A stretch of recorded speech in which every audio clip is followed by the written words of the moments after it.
Hello everybody, welcome to UGC NET under 24/7। कैसे हैं आप सभी लोग? I hope that everybody is doing fine. So आज के सेशन में हम बात करने वाले हैं of UGC NET paper 2 environmental science.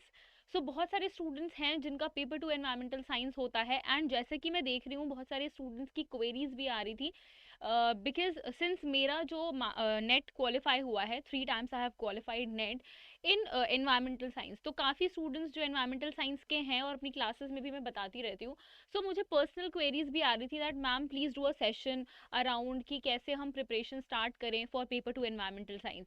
So here I am with a session and which was actually and by the way very requested video from all the UGC net aspirants of environmental science.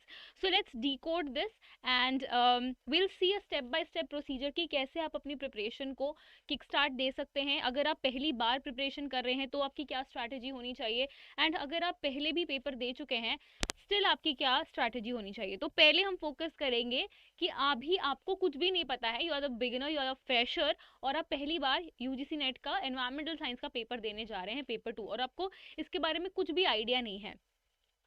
So yeah welcome to the class and let's begin. तो अगर आपने अभी तक under 24/7 का mobile application download नहीं किया है, do download the application. आपको इस एप्लीकेशन का जो डिस्क्रिप्शन बॉक्स में जो लिंक है वो मिल जाएगा, डायरेक्टली आप वहां से जा करके एप्लीकेशन को डाउनलोड कर सकते हैं।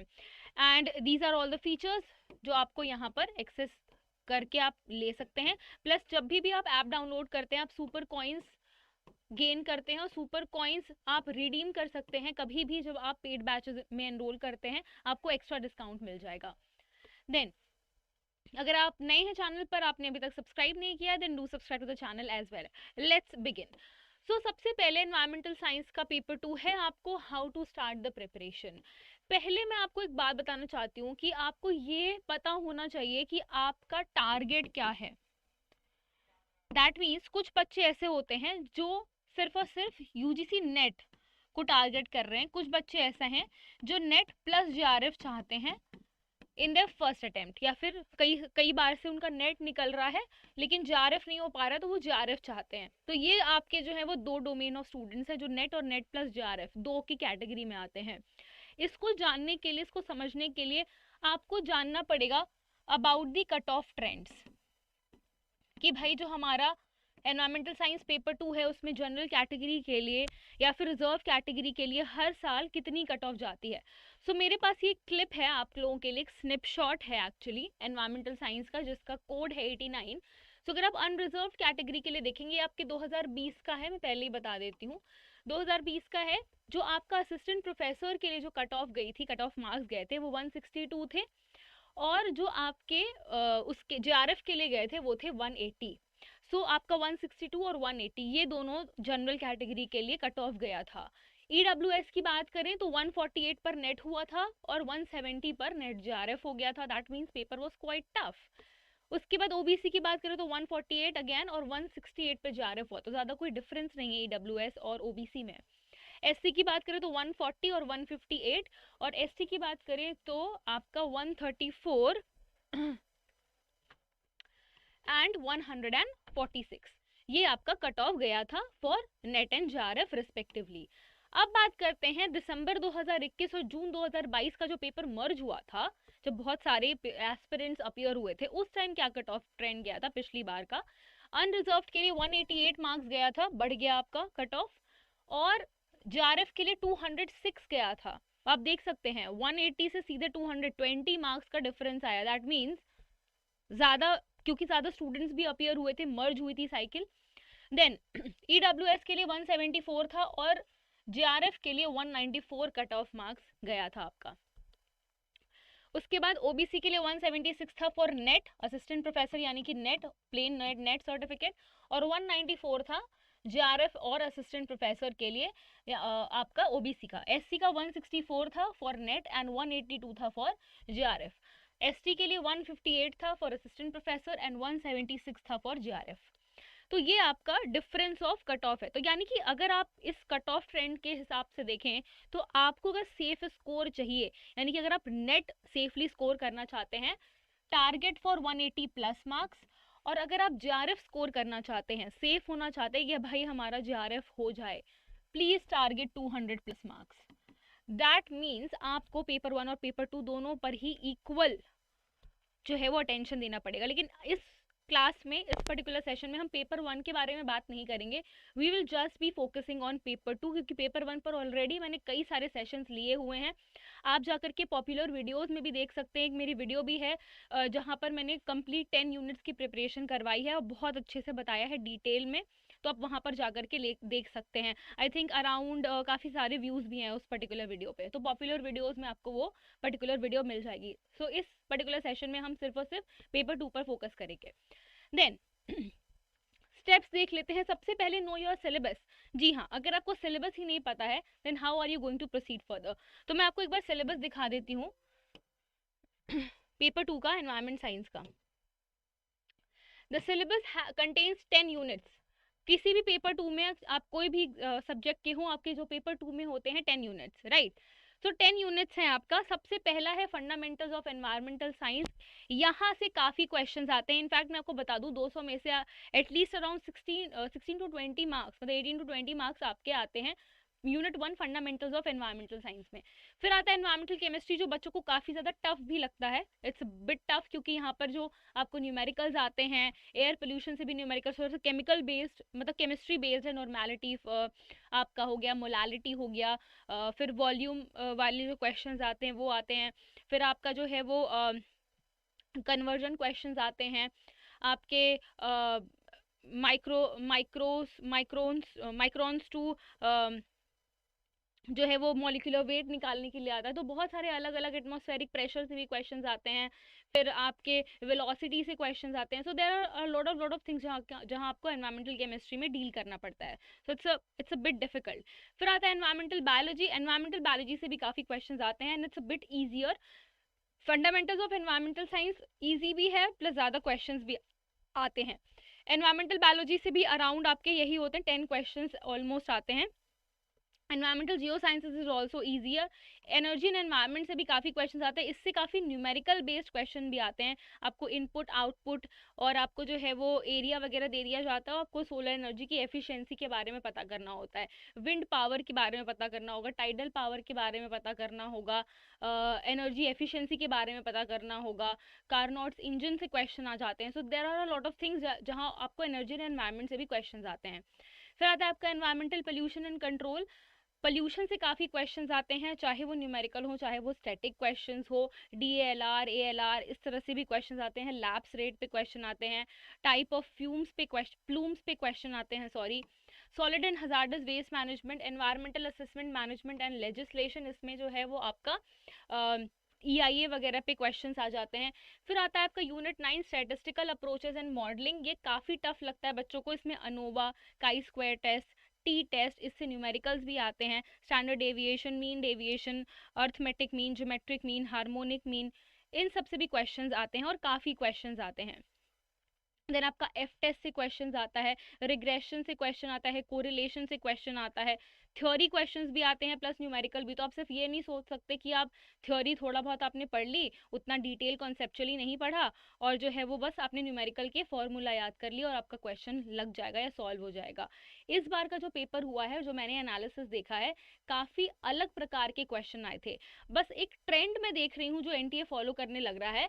स्टैटिस्टिकल यानी एनवायरमेंटल स्टैटिस्टिक्स से क्वेश्चंस थोड़े कम कर दिए हैं।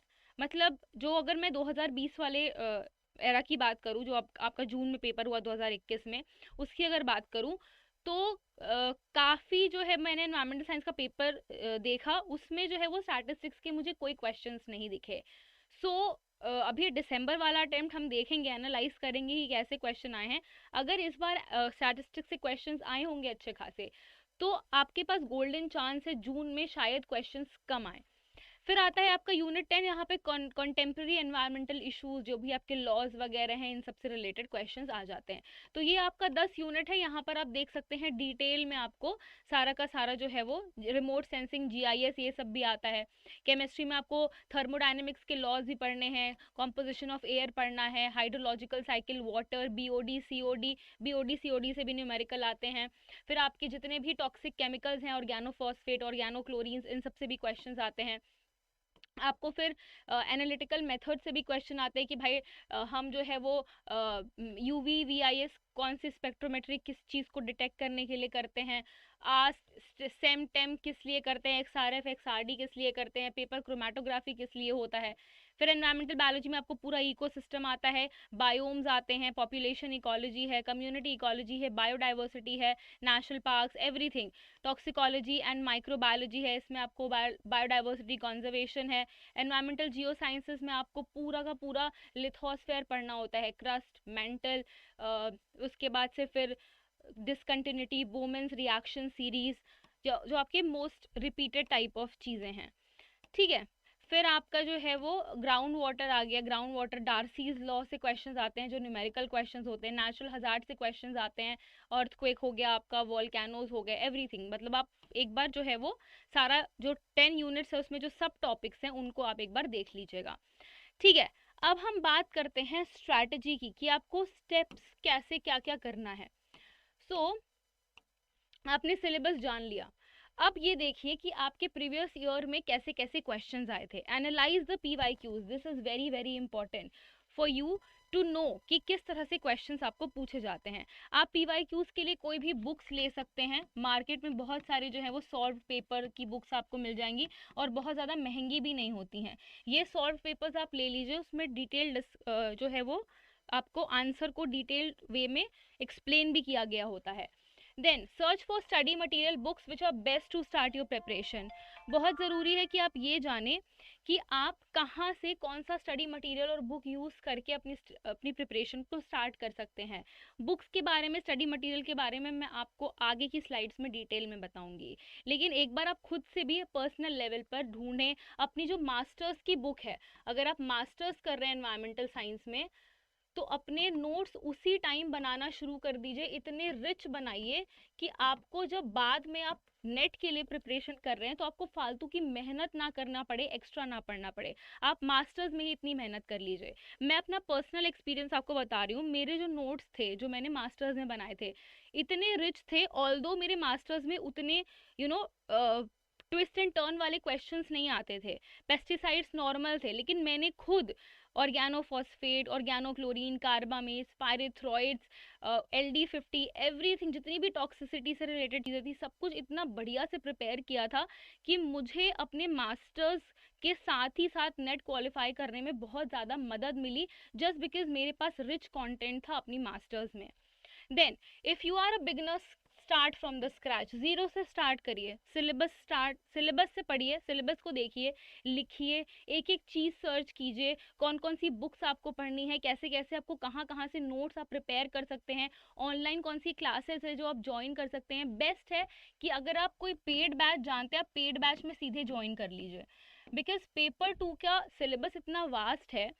अगर आप खुद से सेल्फ प्रिपरेशन करना शुरू करते हैं तो आपको एटलीस्ट अराउंड 1 ईयर लग जाएगा।